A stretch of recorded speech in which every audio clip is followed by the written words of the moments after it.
Good morning. ഞാൻ അജ്മോൾ. Already നിങ്ങൾ എൻ്റെ വീഡിയോസ് കണ്ടു തുടങ്ങി കാണും. എൻക്ലക്സ് സാറിൻ്റെ ചെറിയ റീൽസായിട്ടാണ് ഞാൻ ചെയ്തു തുടങ്ങിയത്. അപ്പോൾ ഇത് ചെയ്യാനുള്ള മെയിൻ കാരണം എന്ന് വെച്ച് കഴിഞ്ഞാൽ ഒരുപാട് കുട്ടികൾ എന്നോട് ഓൾറെഡി ആവശ്യപ്പെട്ടതാണ്, ഒന്ന് വീഡിയോസായിട്ട് ചെറിയ വീഡിയോസായിട്ട് ചെയ്തു തരുമോ എന്ന് ചോദിച്ചിട്ടുണ്ടായിരുന്നു, അല്ലെങ്കിൽ ക്ലാസ് എടുത്ത് തരുമോ എന്ന് ചോദിച്ചിട്ടുണ്ടായിരുന്നു. പക്ഷേ എനിക്ക് ക്ലാസ് എടുത്ത് കൊടുക്കാനുള്ള ടൈം ഇല്ല. അപ്പോൾ ഞാൻ വിചാരിച്ചു എൻ്റെ ഫ്രീ ടൈമിൽ ചെറിയ വീഡിയോസായിട്ട് ചെയ്താൽ അവർക്ക് റിപ്പീറ്റഡായിട്ട് കാണാൻ പറ്റും. പക്ഷേ ഞാനതൊരു ഡീറ്റെയിൽഡ് വീഡിയോ ആയിട്ട് ചെയ്യാൻ ഉദ്ദേശിക്കുന്നില്ല. ചെറിയ റീൽസായിട്ടാണ്. കാരണം അതിൻ്റെ കോർ പോയിൻറ്റ്സുകൾ മാത്രം എടുത്തിട്ട് എൻക്ലക്സ് സാറിന് റിപ്പീറ്റഡായിട്ട് ചോദിക്കാൻ പറ്റുന്ന അല്ലെങ്കിൽ സാധ്യത കൂടുതലുള്ള കോർ പോയിൻറ്റ്സുകൾ, ചിലപ്പം സയൻസ് ആൻഡ് സിംറ്റം ആയിരിക്കാം, ചിലപ്പോൾ എന്തെങ്കിലും ഒരു പോയിൻറ്റ്സോ വാല്യൂസോ എന്തെങ്കിലും ആയിരിക്കാം. അപ്പം അതിൽ മാത്രം കൂടുതൽ ഫോക്കസ് ചെയ്യാനാണ് ഞാൻ ഉദ്ദേശിക്കുന്നത്. ക്യാമറ പേഴ്സൺ അല്ല അധികം. അപ്പം വ്ളോഗ് ചെയ്തുള്ള പരിചയം കുറവാണ്.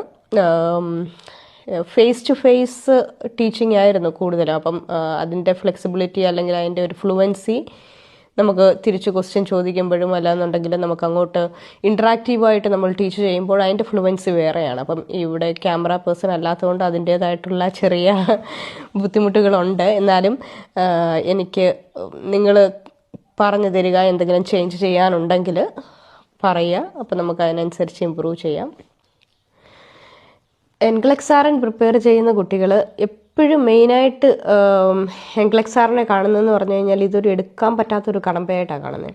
അതെപ്പോഴും അങ്ങനെയാണ് ചിത്രീകരിക്കപ്പെട്ടിട്ടുള്ളത്. അത് ബാക്കിയുള്ളവർ പറയുന്നതാണെങ്കിലും സ്വയമായിട്ട് പ്രിപ്പയർ ചെയ്യുന്ന കുട്ടികൾ പറയുന്നതാണെങ്കിലും അത് വലിയൊരു വാസ്റ്റായിട്ടുള്ളൊരു സിലബസാണ്.